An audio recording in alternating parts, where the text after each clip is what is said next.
I'm Wright Brennan, and this is the Lost in the Midlands podcast, brought to you by Midlands Dumpster Services and Seawright Roofing. And today I am here with a DJ, a former high school teacher, owner-operator of 12 Oaks Estate, and a B&I networker, my buddy Kevin Snow. Thanks for having me, Wright. I appreciate it. Yeah, man, I'm pretty fired up about this podcast because I'm going to learn a lot. Some questions, some questions about your journey. You've got a really interesting story. And I want to kind of start at the beginning. You're from the Lexington area? Irmo, actually. That's right. Okay. Yes. Yeah. Ever since I was 2. I was born in Georgia, just right there in Augusta. Yeah. But moved here at a young age and went to Dutch Fork High School. Cool. I left just for a little bit to go to Winthrop. Yeah. And then came back to the Irmo area. And now, Lexington since 2018. Awesome. Yep. And I mentioned you were a high school teacher. That's right. And what were you teaching? I taught theater and public speaking. Okay. Which was interesting because public speaking, I went to school for theater and education, got that degree. And when I showed up at the school, it was just a part-time position. They're like, so we're going to fill out your schedule. You also are going to teach public speaking. So I was like, sweet. Is there a textbook? No.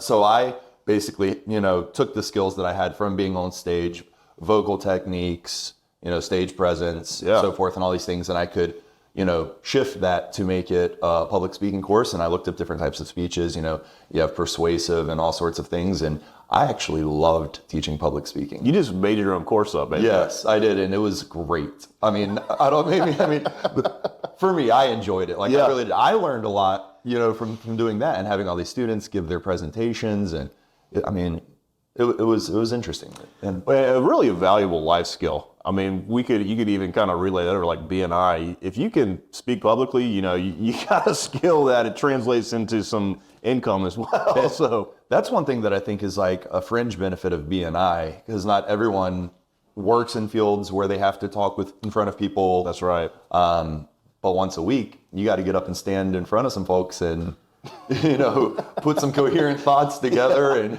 yeah. That is true. Myself personally, I was terrified in the beginning, but you're right. When you do it every week, it gets a little easier. But I will tell you, as it's coming around to my turn, my heart rate does start, changing a little bit. That's always there, I guess. Yeah, you learn how to deal with it, Yeah. Well, you were a teacher, and then you're like, you know what? Time to DJ. What happened? Yeah.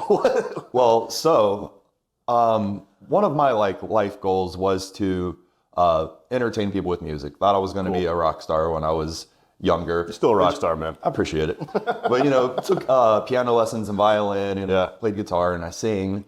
So on the weekends, just to make some extra money, I started a part-time karaoke business. Oh, cool. Which I loved going out singing karaoke from a young age through whenever I was teaching high school.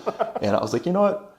Maybe I should just start a karaoke business. I have the gear from being in a band. Yeah. I've got mics, speakers, lights. So I just need to put it all together. Right. Karaoke tunes.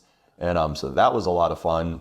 And that just eventually turned into, hey, we want you to bring karaoke to our private event. Yeah. And then that turned into people saying, we just want you to play music at our private event. We don't really want to do the karaoke part. Can you do that? Yeah. And I'm like, okay. And it's one of those things where you figure out, I'm at point A, so to speak, doing the karaoke, and then they say move it to music, and now I'm like, well, I can do this for people. Yeah. And I will be very honest, when I started, it was iTunes. It wasn't the ones and twos that I do today. Yeah. But, you learn a little bit more and a little bit more, and you're pretty industrious. You made it happen. It kind of reminds me of your story about teaching and how you just created class. All of a sudden you kind of just fell into this opportunity. Yeah, I would say that's what happened. And trust me, there was no thought in my mind whatsoever about opening up a wedding venue or, being in the special events world whenever the karaoke part of things started. And I named the business Events by Snow. Yeah. Whenever I fully got out of teaching, I'm like, I'm doing karaoke, but maybe that's not what I'm going to do. Maybe I'm going to run sound for bands. Yeah. Maybe I'll do lighting production. So I was like, I'm going to have kind of a loose name because my last name's Snow. So Events by Snow. We'll figure out what the events part means as we go. All right. So your DJ business is doing awesome. And at some point you made the move to this beautiful property, this place we're doing this podcast in. Tell me a little bit about that transition. Yeah. So as I was DJing, and which I'm still, dealing with this, but it's an interesting life. Yeah. Where you work when everyone else plays. Yeah. And then you have to figure out you get into this nighttime schedule, or you're working on the weekends, and you don't have the life. Yeah. It's and I'm like, I don't want to haul this gear around for the rest of my life and set it up and tear it down and have these late nights and everything. So kind of what's the next step? And I figured to have the space to where I can set up a DJ booth, not always have to tear it down, set it up. And so it kind of just stays there. Unless, people can have a band come, they can have their own DJ. I don't say you have to have me as the DJ, but most people just go that route. So that makes life a little easier. Yeah. But I was like, I'm not going to be young and cool forever. So can't, I'm cool forever. I can't fix the young part. But. Well, you do have a booked schedule out here, and a lot of it's wedding venues and stuff like that. That's right. Yeah, this place is beautiful. So, I couldn't have done it without BNI. I'll tell you that also. The real estate agent who helped me find the property was in my BNI group. His name, Steve Tackett. Yeah, wonderful person.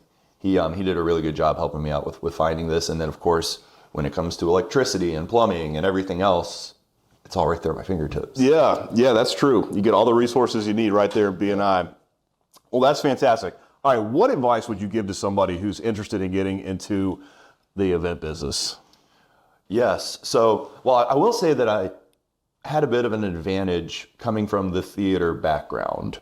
So it's a job where you're going to have to put yourself in a role of many different hats. That's true. Which you do pretty well. And I didn't have much business background either, so that's another thing that I learned as I've been going. So if you want to get into the events world, there's obviously some organizations that you can join. There's the Columbia Bridal Association. Oh yeah. Yeah, you can go be a visitor at that, hang out, meet some people there, possibly shadow a wedding planner, or if you want to get into bartending or catering or whatever it might be, get out, because you can't really just show up to someone's wedding to meet these people, but we do have events. Yeah.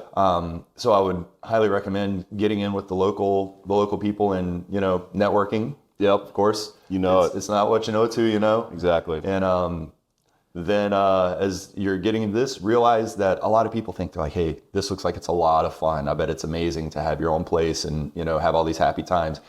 It's not always the case. There's a lot of stress that goes into it's a job. It's work. Yes. Yep. It's work. Awesome. But I do love it. Where can we find you? Where's your social media plugs? Thank you. eventsbysnow.com. Cool. Yep. That'll take you to everything that's DJ related. And pretty much if you search that on Instagram, I'll pop up there. It's actually got the underscores between the words Events by Snow. But I try to stay pretty active on my Instagram. Usually every week you'll see a story from the wedding or events that I have going on. Very cool. So those websites. And then here at 12 Oak Estate, .com.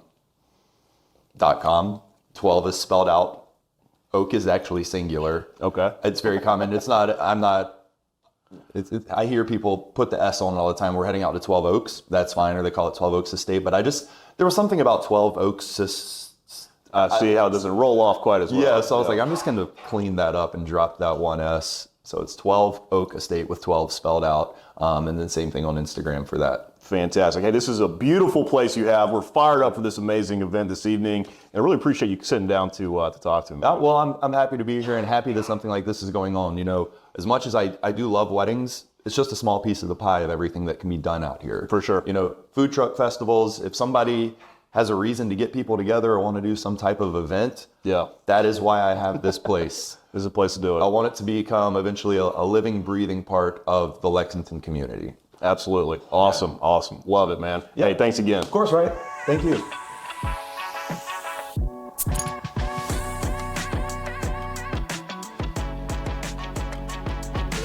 Hey, everyone. everyone. Many thanks for watching. If you enjoyed this episode, give us a follow and click the bell to stay up to date on future episodes, or click the link to watch another previous episode. Also, don't forget to like, share, and please leave us a comment. We'd love to hear your feedback.